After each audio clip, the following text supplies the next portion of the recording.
Hello, good afternoon, good morning, good evening. Welcome everyone. Thank you for joining us for another episode of the I'll Try That podcast. I'm Matthew Barber. Joining me on this episode is the lovely and delightful Richard Trabwell. That is an absolutely fantastic introduction. I'm there for. I wish more people would introduce me like that. Oh, well, it's thoroughly deserved. Actually, maybe we're doing quite well on the start of this. It's almost like we're not going to fall out and disagree. But it's a bit early days. So. I was going to say, yeah. What we're going to talk about today, we're going to talk about on a journey to Turkey today. This is another example of our ongoing theme of the beer sort of swap shop that we did. I think I brought this one to you guys. Yeah, I think you brought Efes to us. Efes, as Rich just alluded to, is our beer from Andolu Brewery in Turkey. I understand it's one of the most popular beers in Turkey, so we thought we'd give it a try and see what's what. But first, we have the small matter of a hops topic. Interesting one this week, isn't it, Rich? What's the news? I'm not too sure we can really call it news. Where's it coming from? Well, you know what the worst part is? This is probably where I get most of my breaking news from. When you're just scrolling through Facebook and it pops up on Lad Bible. Where else? Yeah, that is troubling. Yeah, it's bad, isn't it? I'm pretty sure that's how I found out Michael Jackson died. How the war in Ukraine started. Everything. How you also found out about a less critical bit of news. It's funny though, I'd say before you do say that, it is like, this is what I would kind of expect old school Lad Bible stories to come out with. It did make me laugh how like Lad Bible at one point used to be stuff like what we're about to talk about, and also used to be this car's coming out, this is this sort of beer is available, and then they had a little change where at one point they went, "Oh, just look at this kitten," stuff like that, and I was like, "That Bible's changed from my experience." But what we talking about? No, I was going to say it also reminds me. Remember Nuts and Zoo magazine? Exactly what I was thinking of. Yeah, it would be a double-page spread with his face in the middle, who we're just about to talk about, and they'd have glamour models. On it as well. Yeah, something like that. And talking about, their turn-ons and their turn-offs sort of thing.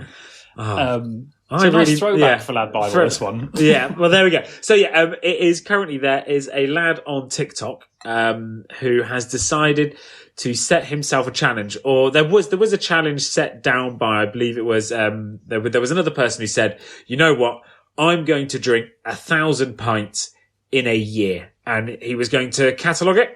So, of course, somebody in England has gone, that's way too easy. I want to do 2,000 pints in 200 days.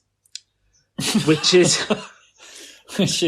Is he... I didn't actually catch, what his line of, whether he's professional or something like that. He sounds like he's potentially professor of bad ideas at Oxford University. I just think... This dude...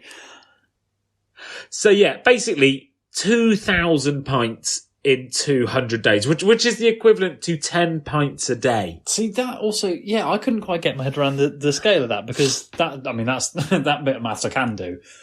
But the 1,000 in a year, because it's 365 days in a year, so it's, just under 3 pints a day.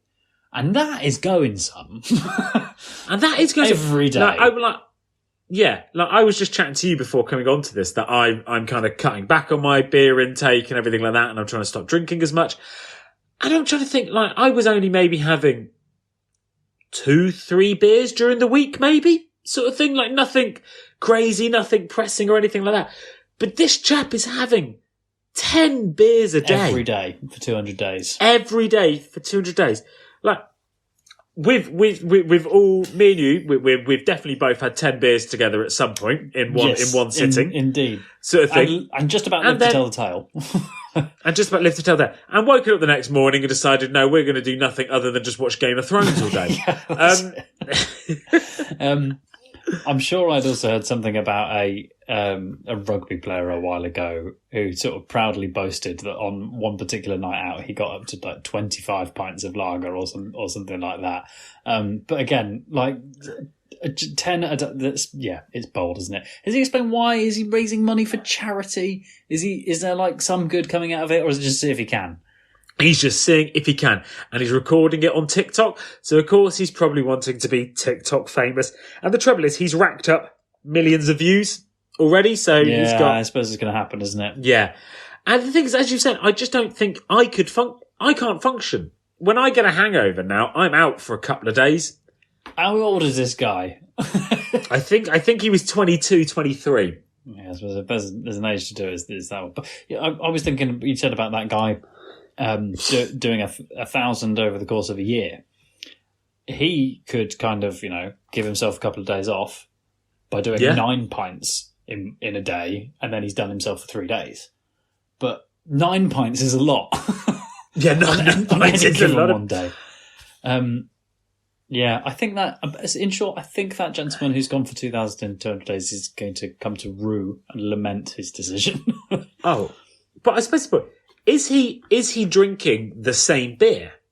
That's got to be my next question, because I mean, he drinking even the most diehard Carlsberg fan might not be able to do the 10 pints a day for 200 days. Also they'd definitely be able to tell when they got a dodgy one. In that case, you'd have to have some variety, don't you? This is not obviously. You would have to have some variety. Obviously, something I'm not gonna try, but also with variety comes, if for some reason you were end up forced into the situation of having it, you'd go. I'm guessing a fairly tame, some lagers, maybe some like, there are some some of the sort of more mild percentage wise, anything sort of 4% and below. But also with the quantity you're talking about, you just have to have variety, and that's going to involve some higher strength stuff. It's a bad idea. But then, just one more thing I do. So is he doing 10 pints throughout the day, or is he just doing 10 pints at the end of the day? The longer this goes on, I've just decided he's not doing it. That's just like, is he working from home? Because I can't go to work, drink 10 pints throughout the day. That's true, yeah. And function. I quite like that idea of after work. Fancy 10 pints? Yeah. Well, to be honest, man, no, I've got to go home, make dinner, do a couple of household chores, that sort of thing. It's like, I'm doing this thing. I've got to go and have 10 pints. Yeah. He doesn't have somebody in his life. Because I was trying to think of a more diplomatic way to put it than that, but I think you might be onto something there. The longer this goes on, the more I think he's not doing this, and he's not going to get anywhere near it. He's just posturing. But it's interesting. I was also going to ask, where does he live? Because I wonder, well, I'm not going to lie, I didn't do too much reading into it because I don't think I wanted to give him the time of day at the same time. Well, it's very wise. I'm just thinking if he's in London, what's this? Is this £12,000 to £14,000 he's spending? It's right. He's probably got a wise buys like me. Always got dear. Okay. Always got. Yeah. Fair enough. Even though there are great deals to be had. I still think the money might be better invested elsewhere. He's probably not getting a mortgage this year. No, indeed. So there you have it, Mr. TikTok gentleman. We heartily think you are a silly Billy, basically. Yeah. So we'll bring that to a bit of a close, and we'll talk about. Oh, excuse me, Fs. I think we're saying Fs, aren't we? I think we're saying Fs, yeah. Fs Pilsner 100% malt. Yes, Mediterranean slow brew. And, without wanting to... Go on. Oh, no, I was just going to say, I really like the description of a Mediterranean slow brew. Because I don't know what a Mediterranean slow brew is, but I want more of it. Yeah, but it does... it has captured the imagination a little bit. I mean, that is, emblazoned with a sort of, big, bright golden sun and a couple of gulls, flapping into the distance there. It does kind of attract your attention, and it is sort of suggestion that this is going to be a premium lager, Mediterranean lager. Yeah. In fact, I'm looking a little more closely at the bottle, and I think it does say premium quality in that sort of embossing on the glass. Yeah. However, actually, while we're on the topic of the appearance of the bottle, and listeners, you can have a little look, so you can find this for yourself. The phrase that's just coming to my head is possibly as if someone has gone into ChatGPT or an AI thing and gone, design me a Mediterranean lager, a premium Mediterranean lager, and that is what you get. They've just popped onto Canva and just gone on the stock bits and just gone, we're calling it F's, in it goes. Yeah. F's Shutterstock Lager. Yeah. So, sorry, go on. And I was going to say, and you know what the worst point is? I'm not that enamoured with the taste of it either. It tastes a bit basic. I think I'm probably, inclined to agree with you. It's going to struggle to stand out. I was really ready to love it. And I was ready to love it. I was ready to love it. And I'm not kind of going, I'm not smacking my lips and going, I'll have another one. And I think that's it. We've tried a lot of Mediterranean or European lagers and Mediterranean lagers and stuff like this. And you're just like, you know what? I can see myself sipping a few of these, sitting on that little balcony, looking the sunset come down. You've just spent a day at the beach. Yeah. You're a little bit sunburnt. You're feeling a bit warm all over, and this is just cooling you down. But cooling down, quenching your thirst. And I was expecting the phrase I kind of use is like a crispness with the lager, which I'm not quite getting. It's actually something that I tend to associate. I don't want to project on anyone else here. I understand F's is brewed with a Hallertau hop, which actually it's the kind of I think that the pattern I've noticed is with beers that have that Hallertau hop in. I think I find them to be the less crisp type of lager. Anyone, don't at me if you disagree, or do actually. We'd love to have a bit of engagement. And it's not to say I don't like any Hallertau hopped beers, but just this, I kind of just went, oh. And we're diving in a little bit. We normally like to talk a little bit about the brewery themselves, and I don't want to, show everyone behind the curtain too much. We do have a glance, as regular listeners will be aware. We have a little look on their website. And it's funny that we've described the beer in the way that we have done when we were having a look on the brewery's website, because it's Andolu Efes. Efes, by the way, comes from Ephesus, the name of the port in Turkey. This is a Turkish beer. Oh, okay. I like that. And I understand. I'm going to just come and hit you with some figures in a bit about the the popularity of this beer. But if you go and have a look at Andolu F's brewery website, it's not trying to get you to drink the beer. I would say, is it? It's the most corporate website I have ever seen. I think for anything really, sort of thing. I've seen like investment, insurance websites with more panache and a bit more personality. It's beige. Yeah. I mean, this is part of the AB InBev group. Regular features there on the podcast as well. But if you go in about us, it's just, a bit of the history. Actually the first thing when you go on their homepage is their, consolidated results for the last financial year. Well, that's the stuff the drinkers want to know. That's the thing. And I don't think we've ever seen anything like it before. 54.9% revenue growth.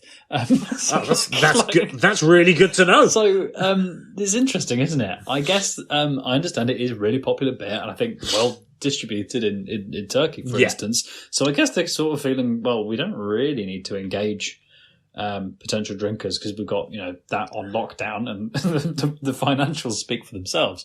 But it is almost like they're looking for investment. I mean, across the top, it even says there's investor relations if you want to have a look, and that's luring me in. Yeah.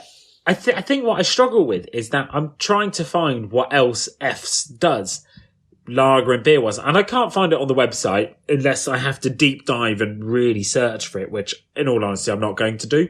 And then I've had to go onto another shop that sells Efes, like an independent retailer, to find out the other beers you can get from their collection. Mm-hmm. Yeah. Which is, they've got an Efes draft beer in a can.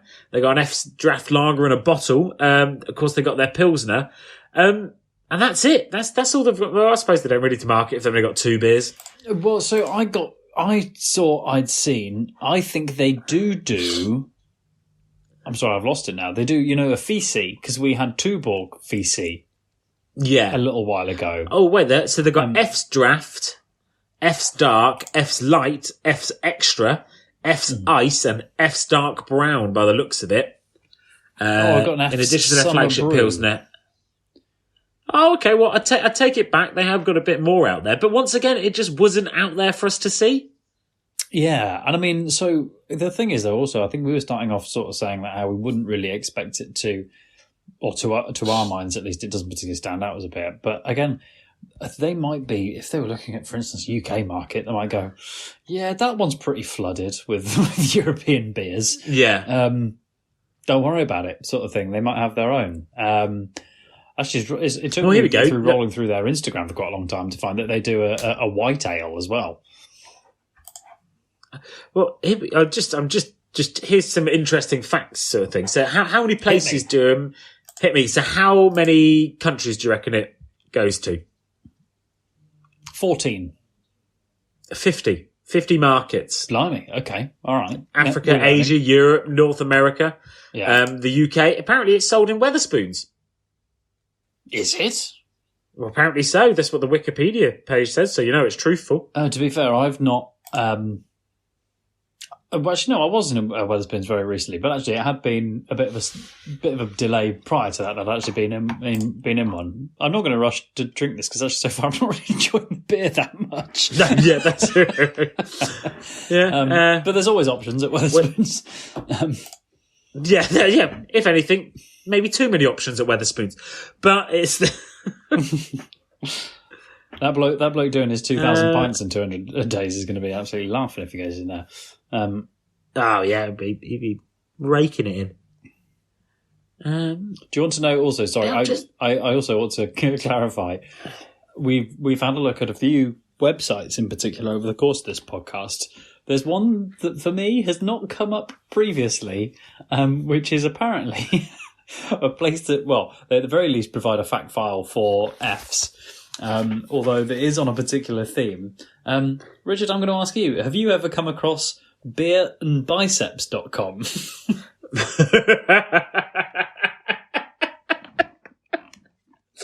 That's amazing. Beer and with biceps. The pictures, I'm a little disappointed with the pictures. It's all about the beer so far. But yeah, I feel like I've learnt a lot this evening. And I'm actually going to go straight off. This is now going to be my go-to for every beer we talk about. But it is rather focused on the calorie quantities in it. There's not that much about the history of Fs, which I think was what we were looking for when we got into it. But beerandbiceps.com. Beer and biceps. I love that. They have a podcast. Yes. Oh, what do they? They do, yeah. Apparently, beer and biceps. Shout out! I thought you were big up. Our brethren. I thought you were volunteering us to be. Well, the beer and biceps. Nice. Yeah, I would love to collaborate with beer and biceps. I think we've just hatched an idea. I think we have just hatched an idea here. I'm going to reach out to them. Do it. Let's come back to Fs though. I think they've been brewing quite a long time. Do you know? 1969, I think. 1969. Yeah, I'm sure. I for some reason I was about to say 1996. I was like, no, it's older than that. I think it must be 69. Commencing its operation in Turkey in 1969. Andolu Efes has been on the market leader since the 1980s. From the 1990s onwards, the company expanded its operations overseas. This is in itself to be considered as a turning point, continuing its operations to ensure commercial sustainability in the global market. Andolu Efes increased its strength in the foreign markets by entering into a strategic partnership with SAB Miller. So yeah, they're going places. I've realised.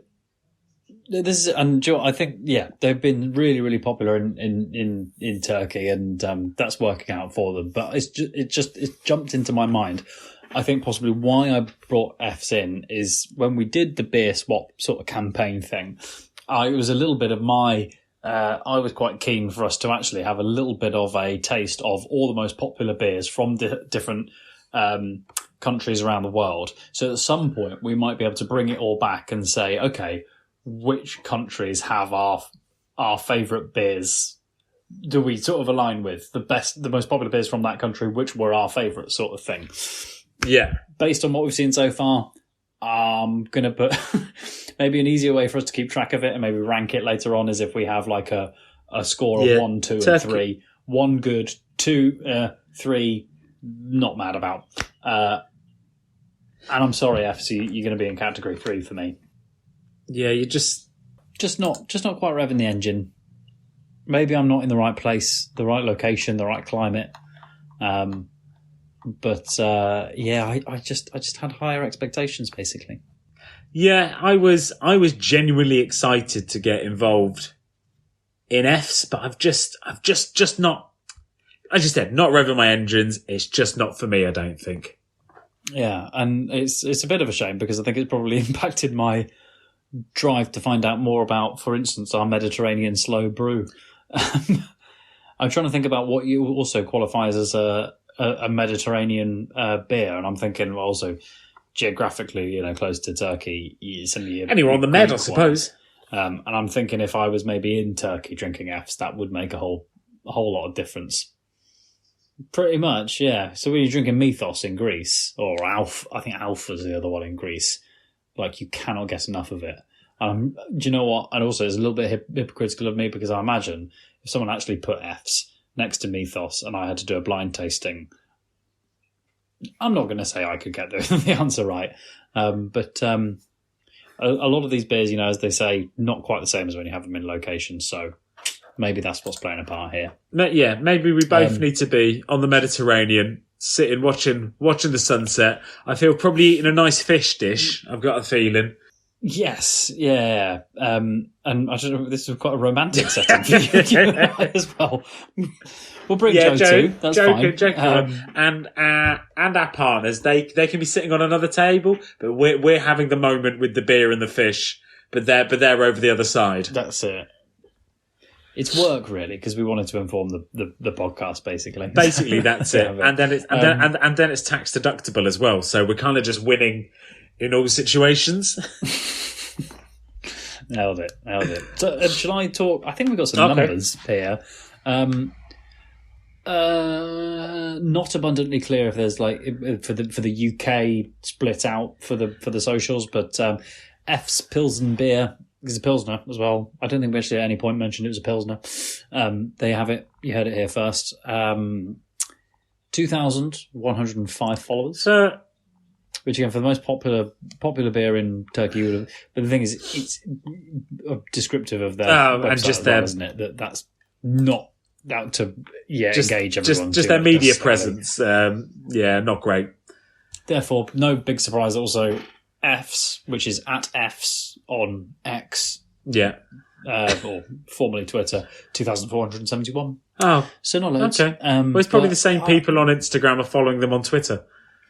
Yeah, and you know what? I get the impression Fs wouldn't be too bothered about it as well. No, really. It sounds like they're doing okay. Yeah. So good luck to them. Yeah. And that's all we have time for this week's episode of the I'll Try That podcast. And so from me, Joe, Rich, Barbara, and Simo, goodbye. Don't forget to follow us on Instagram, Twitter, I'll Try That podcast.com. and watch us on YouTube. Goodbye now.